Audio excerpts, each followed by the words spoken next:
This is Bree along with Khanna, and I think it's Batia. Batia is how you say her name. Bree and Batia interviewing Khanna on the Hill. Let's look at it. California Representative Khanna appeared on Fox News yesterday and shared that he would consider voting for a moderate Republican for House Speaker. Let's take a look. I would consider the right Republican, someone I could trust, Brian Fitzpatrick. The right Republican, the Republican I can fund Nazis with and be okay with. You know, the Republican where we can police funding. I want to work with a nice Republican. It's now, Jamal Bowman, this is clown shit. You understand? This is clown shit. Anyway, let's continue. I'm getting so triggered. I want to put this on here because this is what this is like. When we were sent this video, I think I was the first one to click on it first, and then I said, "Oh my God, trigger warning!" Yeah, and I was like, "Trigger warning!" Literally, the first 15 seconds, I had no idea because I didn't see this segment yesterday on the Hill, but. Let's play it again. I'm starting it over. California Representative Khanna appeared on Fox News yesterday and shared that he would consider voting for a moderate Republican for House Speaker. Let's take a look. I would consider the right Republican, someone I could trust, Brian Fitzpatrick, Mike Gallagher, who actually spoke eloquently on the floor, David Joyce. But there need to be two conditions. One, you can't have debt ceiling, the debt ceiling debate or shut down as something that takes the country hostage.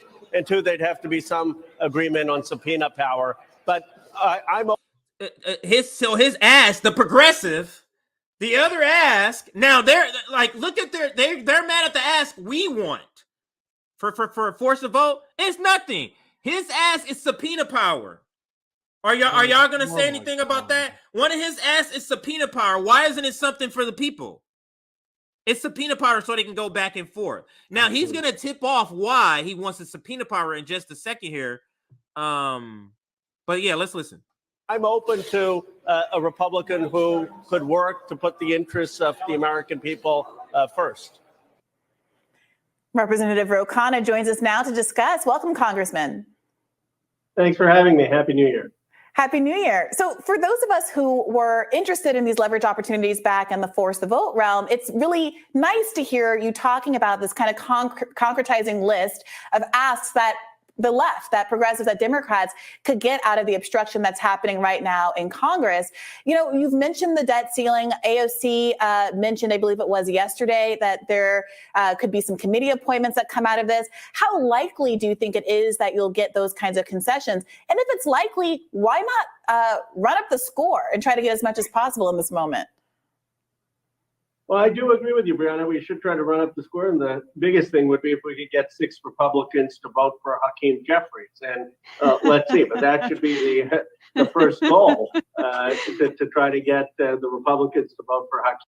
Here that goes again, as if that's a win for us. That voting for Hakeem Jeffries is a win for the workers.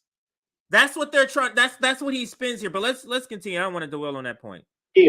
If that doesn't work, what I've said is we need to have not just the personality of the right Republican, but concrete concessions, that they don't hold this country a hostage to a debt ceiling debate.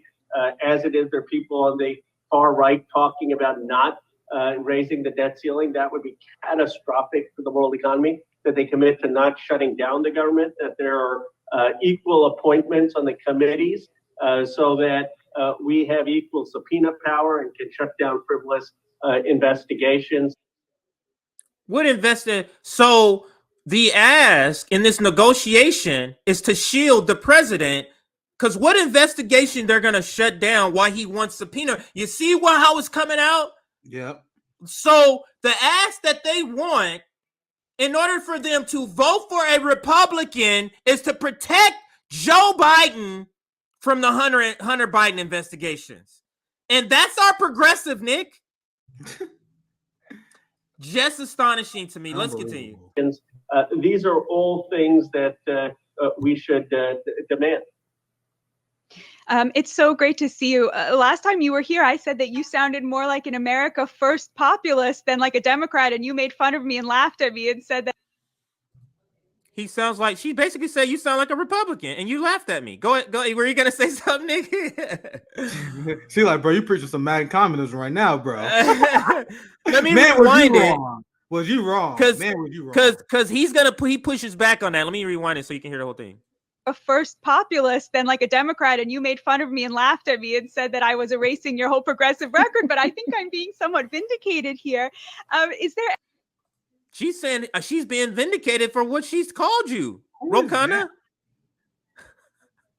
So she's like the female Robbie or something. She's the female conservative after the I forget her name, but she's blonde. She's on Counterpoints with Ryan Grimm now. Her name is Jennifer. Yeah. I think her name is Jennifer. So when she left, this is the one that kind of has been the regular replacement. Is there anything you can tell us about behind the scenes conversations that you're having, either with Republicans or with fellow Democrats about, potentially crossing that aisle? Well, there are informal conversations, but I don't think there's been anything formal to that end. They are still, the Republicans, trying to get Kevin McCarthy to be Speaker. Now, I know there's some Democrats who are upset that I even floated this, but what is the alternative? The alternative is to get a Kevin McCarthy or a Scalise with commitments to the far right, where we're going to have a debt ceiling showdown, where we're going to have a shutdown, and where we're going to have frivolous investigations into Hunter Biden. Frivolous investigations into Hunter Biden. That's the progressive thing now. Go ahead, Nick. Khanna cares more about protecting Hunter Biden than he does the American working class. That's what I hear. They care more about protecting Hunter Biden and the Democratic Party than they do their own progressive base. And as you hear Khanna insult your intelligence, remember what I said earlier. He's not gaslighting us. He's not gaslighting me. We roasted this motherfucker. Me and CJ, CJ sent a text like, holy shit, the first 2 minutes. I saw this. I rage quit within 90 seconds. So I cannot emphasize enough that they're not tricking us. They're lying to their own base. The person who donates to Khanna, the person who thinks Khanna is good, that's who Khanna is sticking it to. And I made this point because I want to reveal how much of a scumbag these people are. They're not lying to their enemies. They're lying to their friends. Go ahead, CJ. That is such a great point. That is such a great point that we have to start hitting home more and more, that this is what makes them worse. I'd rather that we either try for Hakeem as Speaker or we try for a Republican who's going to make concessions. And that's why I floated the idea. Congressman Khanna, it's not a real possibility that Republicans would cross the aisle to vote for Hakeem Jeffries, is it? Well, look, there are a few Republicans in swing districts No. This is the real dumb left. This is I'll let the video continue, but this is the real dumb left. Here, Khanna is floating the idea that it's possible that Republicans will vote for a Democrat for Speaker. He's not insulting our intelligence. He's insulting his followers' intelligence. This is what you about to hear Khanna explain right now is as dumb as anything Marjorie Taylor Greene ever said. This is as dumb as anything Lauren Boebert has ever said, but he's presenting this as a serious idea. Let's let it play. This is unbelievable. And who does this serve? Who does this serve him? What he's even suggesting to do? Keep that question in the back of your mind as we listen. Concessions to the far right that may say, I'm willing to do this, or Republicans who may be willing to retire, who may be thinking of running for the Senate or governor. Do I think it's a likely scenario? No. But is it worth pursuing? I don't think it's going to happen. Try to pursue it at this time where the. We rewinded like 20 seconds after I'm done, but he was like, do I think it's going to happen? Nah. Will I gaslight my fans by saying it's possible? Yep. That's exactly what he's doing. What's up with these people with their shaky strategy? They said First the Vote was shaky. Look at this motherfucker. What happened? I don't know. Shit. There's a good chance. Do you guys really believe that he's this incompetent, that he's this dumb? I don't know what his education is. He probably super educated, right? You really think that Ro Khanna is this dumb? God, I'm asking you guys this. Is Ro Khanna this dumb? He is absolutely not.